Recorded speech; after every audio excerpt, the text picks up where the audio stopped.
কে? মন্ত্রী মশাই। স্বামীজি, আরে ভাই মজা এসে গেল স্বামীজি। আপনার চেক ক্যাশ হয়ে গেল। এখন তো কোটি কোটির সরকারি জমিন আপনার হলো।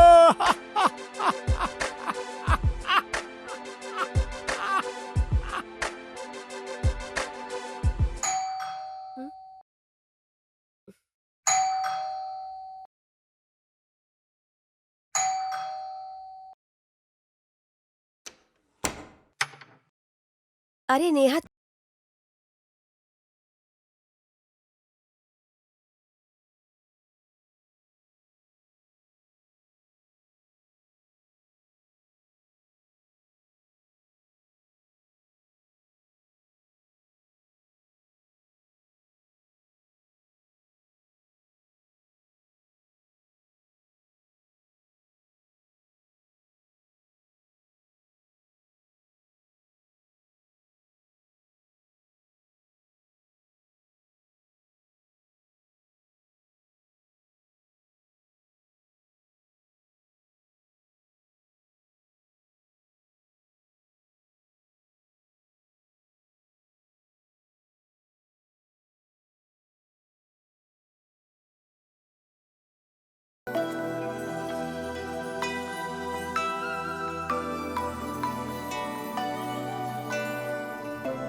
নে গরম গরম চা খা। Thank you. আর বল, তোর পোস্টিং কোথায় হবে আর কখন হবে? আই ডোন্ট নো দিদি, এবার যা হবে তা দেখা যাবে। আমাদের সংকল্প হলো আরে দেখ না নেহা, সেবা করা। এটা স্বর্গ আশ্রমে স্বামীজির প্রেস কনফারেন্স। আমি তোকে ফোনে বলেছিলাম না, আমি এনার কাছে প্রায় যাই। ইনি 100% শিওর যে এনার যোগ সাধনা আর ওষুধ দিয়ে গর্ভবতী হওয়ার পুরো চান্স আছে। আরে দিদি, কি তুমি এই ভণ্ড বাবাদের ফাঁদে পড়ছো? যদি এরাই চিকিৎসা করে নিত তাহলে ডাক্তারের কি দরকার? আরে নেহা, ইনি তো নিজের মতো করে ট্রিটমেন্ট করেন। সেটা তো ঠিক আছে দিদি, কিন্তু এই নিউজ পেপার, নিউজ চ্যানেল এগুলো তুমি দেখোনি? কতই না ভণ্ড বাবাদের ব্যাপারে দেখানো হয়, আর তার উপর না জানে কত আজে বাজে কাজ করে এরা। আরে নেহা, সবাই কি একরকম হয় নাকি? তুমি কেন পক্ষ নিচ্ছ এই ঢঙ্গি বাবার? দেখ নেহা, কেউ কেমনই হোক না কেন, যদি সে আমাদের জন্য ভালো করছে তবে আমাদের আর কি চাই? মনে হচ্ছে এই ঢঙ্গি বাবাটা তোমাকে নিজের কবজায় করে নিয়েছে।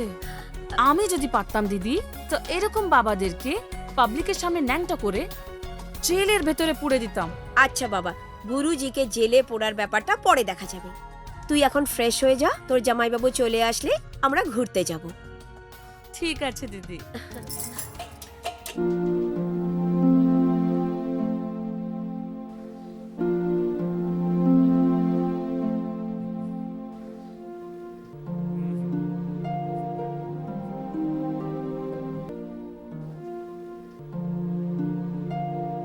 গুরুজি, থানেদার বাবু আপনার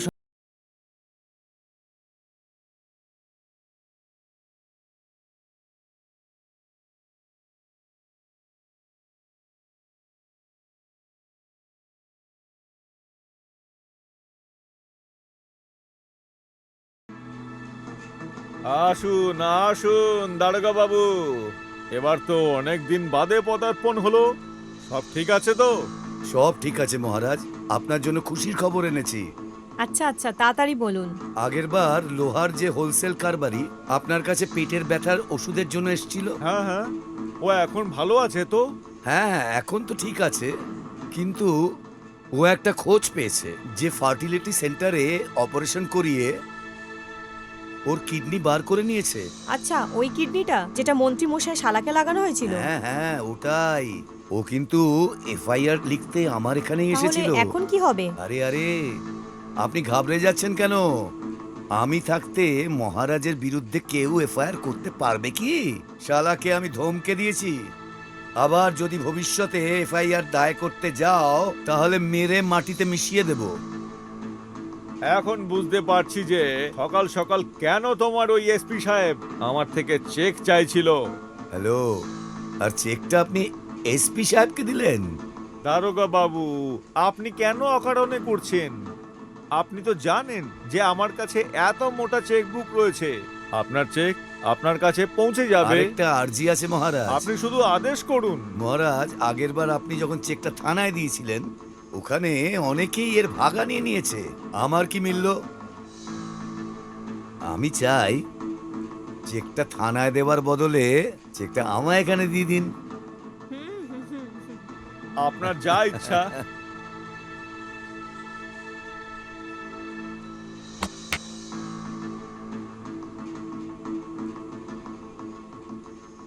শোনো, দারোগা বাবুকে শেফালি দেবীর কাছে নিয়ে যাও। চলুন।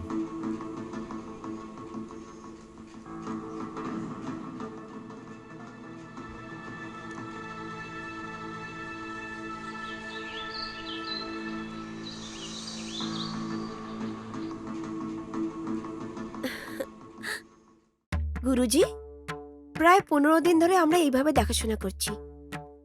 আপনার এই ট্রিটমেন্টের কোনো রেজাল্ট পাবো কি আমি? আমাদের ফার্টিলিটি সেন্টারের ডক্টর হুম। তোমাকে যে ওষুধটা দিয়েছিল হুম। সেটা তুমি খাচ্ছ তো? হ্যাঁ, আর উনি কিছু টেস্টও করিয়েছিলেন। তার রিপোর্ট আজকালে পাওয়া যাবে। তার উপরে আপনারও তো ট্রিটমেন্ট চলছে না। আজকে তোমাকে আমি এমন একটা খুশির খবর দেব যে তুমি খুশিতে লাফিয়ে উঠবে। সত্যি গুরুজি? হুম। বলুন না, তাড়াতাড়ি বলুন না। দেখো বালিকা, আমরা যে কাজটা এতদিন ধরে এখানে করে আসছি সেই কাজ এখন 2-3 দিন নিজের স্বামীর সাথে তোমায় করতে হবে। তার মানে? আরে ভাই, তারপরেই তো নিশ্চিতভাবে আমরা তোমার প্রেগন্যান্সির খবর প্রচার করতে কি পারবো। কি আমি প্রেগনেন্ট হয়ে গেছি? একদমই। ও গুরুজি, খুশিতে তো আমি মরে যাব। Guruji, I love you Guruji, I love you Guruji. কিন্তু এই চমৎকারটা কিভাবে হলো? এখন তোমার উদ্দেশ্য কি, আম খাওয়া নাকি গাছের সংখ্যা গোনা? তুমি নিজের বাড়িতে গিয়ে এখন খুব নিশ্চিতভাবে তোমার বাড়ির সবাইকে বলতে পারো যে তুমি এখন মা হতে চলেছো। আর আজকে আমাদের শেষ সাক্ষাৎ। এ কথা বলো, আজকের এই অন্তিম সাক্ষাৎকে স্মরণীয় করতে চাও না তুমি? হ্যাঁ হ্যাঁ, কেন না। আজকের দিন আমার জীবনের জন্য সব থেকে ভালো দিন। গুরুজি, আপনার ঋণ কিভাবে চুকাবো আমি? গুরুজি, আমি আপনার ঋণী গুরুজি। আমি কিন্তু আপনার ঋণী। আমি কিন্তু আপনার ঋণী গুরুজি। আমি ঋণটা চুকাতে চাই গুরুজি। আমি কিন্তু আপনার ঋণী গুরুজি। আমি ঋণ চুকাতে চাই। আমি ঋণ চুকাতে চাই গুরুজি। আরে দিদি, দিদি, কার ঋণ চুকাতে চাইছো তুমি? আর কতক্ষণ ঘুমাবে তুমি? তোমার রিপোর্ট নিয়ে ফার্টিলিটি সেন্টারে যেতে হবে। এবার ওঠো আর তৈরি হয়ে নাও। এত ভালো স্বপ্ন দেখছিলাম, তুই যেন হঠাৎ ভেঙে দিলি সব। স্বপ্নে তুমি ঋণী ছিলে তো, স্বপ্ন ভেঙে গেল, ঋণও কেটে গেল। এবার ওঠো, তৈরি হয়ে নাও। জামাই বাবু আসার আগ দিয়ে আমরা রিপোর্ট নিয়ে চলে আসবো। ওঠো তাড়াতাড়ি।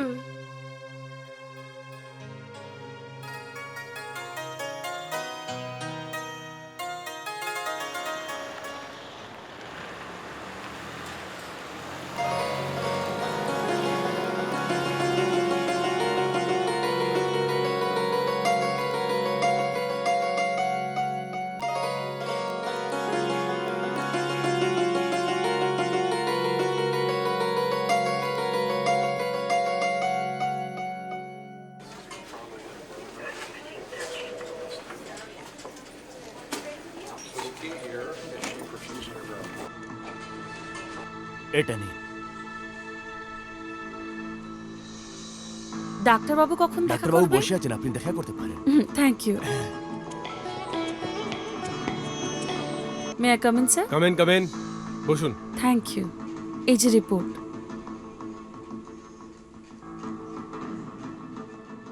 এই রিপোর্টটা আপনার নাকি? না না, এটা আমার সিস্টারের, ও বাইরে বসে আছে। দেখুন, আপনি পেশেন্ট না, এই জন্য আপনাকে বলছি আমি। এই পেশেন্ট কোনো মতেই প্রেগনেন্ট হতে পারে না। কি? দেখুন, সহজ কথায় বলতে গেলে যে এনার গর্ভের নলিটা বন্ধ আছে, সেই জন্য ইনি প্রেগনেন্ট হতেই পারেন না। তো ও কখনো মা হতে পারবে না? দেখুন, আজকাল বিজ্ঞান অনেক ছড়িয়ে গেছে। বিজ্ঞানের যুগে অনেক বড় বড় চমৎকার হচ্ছে, সেই জন্য এটা বলা যেতে পারে না যে এনার মা হওয়ার অসম্ভব কথা। কিন্তু মুশকিল অবশ্যই আছে। তো ডাক্তারবাবু এই মুশকিলটাকে সহজ কি করে করা যায়? দেখুন, প্রথমত এনার একটা ছোট অপারেশন করতে হবে, যার সাহায্যে এনার বন্ধনলী আমরা খুলে দেব। কিন্তু তারপরেও 10 থেকে 15% চান্স আছে এনার প্রেগনেন্ট হওয়ার, তার বেশি হবে না। কেবল 10%? তাতে কি হবে? আমি যদি বলি একটাই উপায় আছে যার থেকে উনি প্রেগনেন্ট হতে পারেন। আর ওটা কি উপায়? এনার উপর আমাদের টেস্ট টিউব থেকে বাচ্চা জন্ম দেবার ফর্মুলা আমাদের অ্যাপ্লাই করতে হবে, যেটা অনেক কস্টলি হতে পারে। তাও কত খরচা লেগে যেতে পারে? কমপক্ষে 3 লাখ টাকা। 3 লক্ষ? এটার কি গ্যারান্টি ডাক্তারবাবু যে 3 লক্ষ খরচা করার পরেও এই ফর্মুলাটা সাকসেসফুল হবে? না, তখন তো 90% চান্স হয়ে যাবে।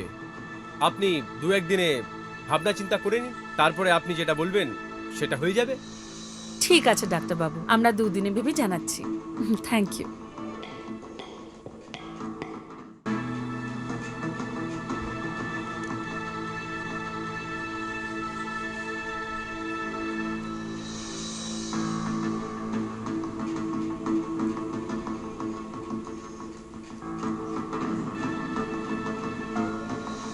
ডাক্তারবাবু আছেন? হ্যাঁ, ভেতরে আছেন। আসুন, বসুন। বলুন বলুন শ্যামবাবু, আমি আপনারই প্রতীক্ষা করছিলাম। তাহলে কি ভাবলেন আপনি সল্লাজির ব্যাপারে? এবার ভাবার কি আছে ডাক্তারবাবু, যেরকম আপনি বলেছিলেন ওই রকমই করার ভেবেছি। তাহলে ঠিক আছে, কাল থেকেই আমরা ট্রিটমেন্ট শুরু করে দিচ্ছি। প্রথমে অপারেশন করে ওনার বাচ্চা হওয়ার ব্লক টিউবটা আমরা খুলে দেবো, তারপর ওভারির মধ্যে স্পাম্পসকে ইনসেমিনেট করব। যেরকম আপনি ঠিক ভাবেন। যাই হোক, আপনার এখানে কোনো লেডি ডক্টর নেই? আপনি চিন্তা করেন না, এইসব কাজ লেডি ডক্টররাই করবে। আমি তো আপনাকে এক্সপ্লেন করছি। তাহলে ঠিক আছে। তাহলে ওই ফিসটা আপনি দিয়ে দিন। হ্যাঁ হ্যাঁ, এটা রইলো আপনার 3 লাখ টাকার চেক। আর এবার আপনি কাজ শুরু করতে পারেন। হ্যাঁ ঠিক আছে, এই নিন, এটার উপর আপনি সই করে দিন।